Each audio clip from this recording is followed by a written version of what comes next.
হিসেব। রমেন কুণ্ডুর রাধানগরে একটা সিমেন্টের দোকান আছে। তিনি ভলান্টারি রিটায়ারমেন্ট নিয়ে সিমেন্টের ডিলারশিপ নিয়েছেন। খুচরো বিক্রেতারা সিমেন্ট কিনে নিয়ে যায়, সামান্য লাভ রেখে রমেনবাবু সিমেন্ট ছেড়ে দেন। সবাই জানে রমেন কুণ্ডু থেকে সিমেন্ট কেনা মানে ভেজালহীন সিমেন্ট পাওয়া। এমনকি কোনো কোনো সিমেন্ট বিক্রেতা এখান থেকে সিমেন্ট নিয়ে ভেজাল মিশিয়ে এই দোকানের থেকে কম দামে বিক্রি করে। সেদিনটা ছিল রবিবার। সকালে রমেনবাবু দোকান খুলে গণেশকে ধূপ দিয়ে খবরের কাগজের পাতায় চোখ দিয়েছে।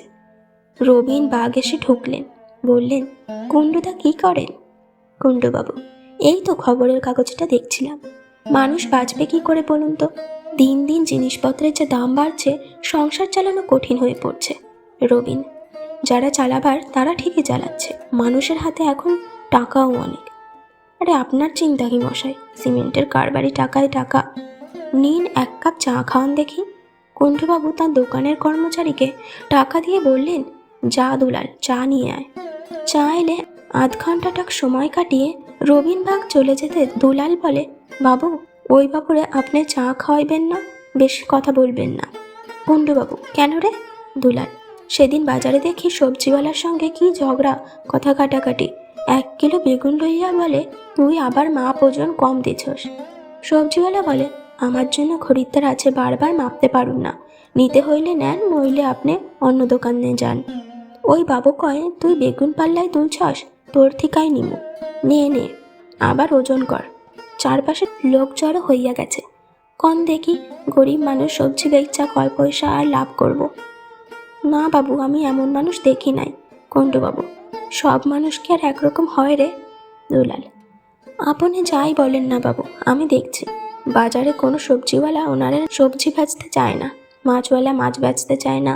ওই বাবু সকলের লগে দরদাম লইয়া ঝগড়া করে।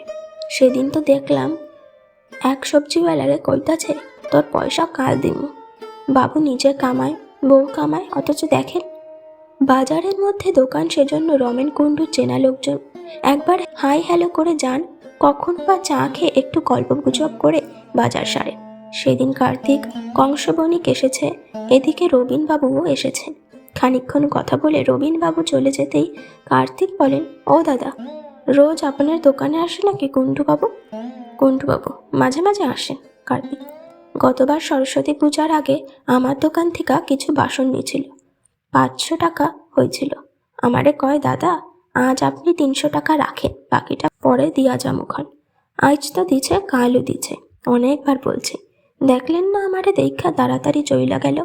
তাই বলি কি কুণ্ডুবাবু, সাবধানে থাকবেন। এক রবিবার কুণ্ডু রবিনবাবুর সঙ্গে দোকানে বসে চা খাচ্ছেন, এমন সময় ফোন এলো, সিমেন্টের ট্রাক ঢুকেছে। ব্যস্ত হয়ে রমেন কুণ্ডু একটু এগিয়ে গোডাউন খুলে দিলেন, রবিনবাবুও তার পিছু নিলেন। কুণ্ডুবাবু দুলালকে বললেন, তুই এখানে থাক, আমি দোকানে যাচ্ছি, হলে চাবি দিয়ে আসবি। দোকানে ফিরে এসে বসে রবিন বলে, কুণ্ডুদা, আপনার গোডাউনে দেখলাম সিমেন্টের গড়া ভর্তি ছিটানো, কি করবে? কুণ্ডুবাবু, ওই দুলাল ঝাড় দিয়ে দেবে। রবিন, হ্যাঁ দাদা, আপনি ওরে ঝাড় দিয়া গুঁড়াগুলি বস্তায় ভরে রাখতে বলবেন, আমি নিয়ে যাব। কুণ্ডুবাবু বিস্ময়ের চোখে বললেন, ওগুলো নিয়ে আপনি কি করবেন? রবিন, আমার উঠোনটায় ইট পাতা আছে, এই গুঁড়োগুলো ছড়িয়ে দিলে উঠোনটা বাঁধানো হয়ে যাবে। আপনার সিমেন্ট তো ভেজাল নেই, ভালোই হবে। কুণ্ডুবাবু মনে মনে রবিনের বুদ্ধির তারিফ না করে পারলেন না। পরদিন রবিন এসে দুলালকে বললেন, এই গোডাউনে একটা ঝাড়ু লইয়া চল। দুলাল কুণ্ডু বাবুর দিকে তাকায়। রবিন, বাবুর দিকে তাকাইতে হইব না, আমি কইতাছি তো, কুণ্ডুদার সঙ্গে আমার কথা হইয়া গেছে। রবিন কুণ্ডুবাবুকে কিছু বলার অবকাশ না দিয়ে দুলালকে হাইজ্যাক করে গোডাউনে সিমেন্ট ঝাড় দিয়ে 2টো বস্তা ভরে ভ্যানে উঠিয়ে বাড়ির দিকে পাঠিয়ে দিয়ে ভ্যানওয়ালাকে বললেন, যা, আমি আইতাছি। মাল পৌঁছে ভ্যানওয়ালা বললে, বাবু চা খাওয়া লইগা কিছু দেন।